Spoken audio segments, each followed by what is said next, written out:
Isa kasi sa malapit din na nasa puso po ni Mayor Nene noong araw ay kung paano niya mapagbuti at madagdagan at mapaunlad ang sektor ng edukasyon. Sa ginawa po niya, doon po, nagtatayo siya ng maraming mga classrooms, high schools and elementary.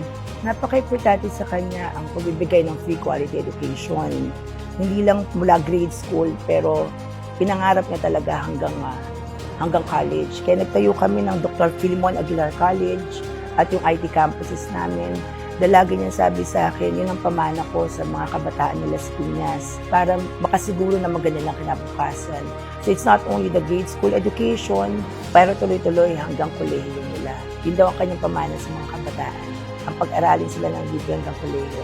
Ang Dr. Filimon C. Aguilar Memorial College of Las Piñas ay isa sa mga naipatayo ni Mayor Nene upang mabigyan ng magandang edukasyon ang mga kabataan sa lungsod, lalo na sa kolehiyo.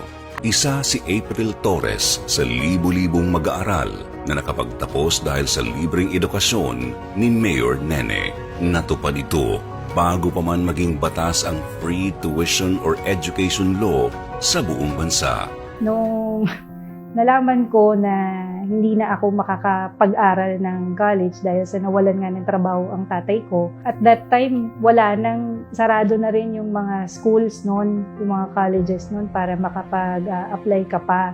Wala na talaga. Umiyak na ako noon kasi parang hindi na ako makakapag-aral, ganyan. Halos maubusan na si April ng pag-asa na makapag-aral siya sa kolehiyo noon. Ngunit noong malaman niya ang tungkol sa DF-CAM ay hindi siya nag-atubiling puntahan ito. Ginrab po namin kasi sa kagustuhan ko naman na makapag-aral pumunta na talaga kami doon.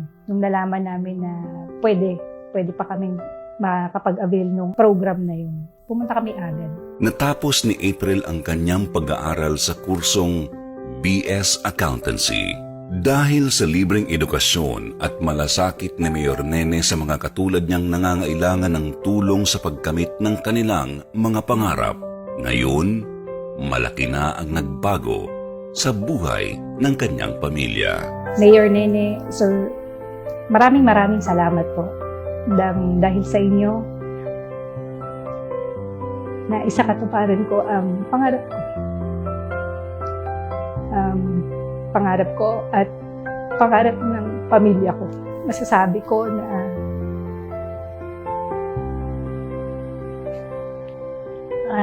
mission accomplished tayo, sir, sa gusto mong mangyari.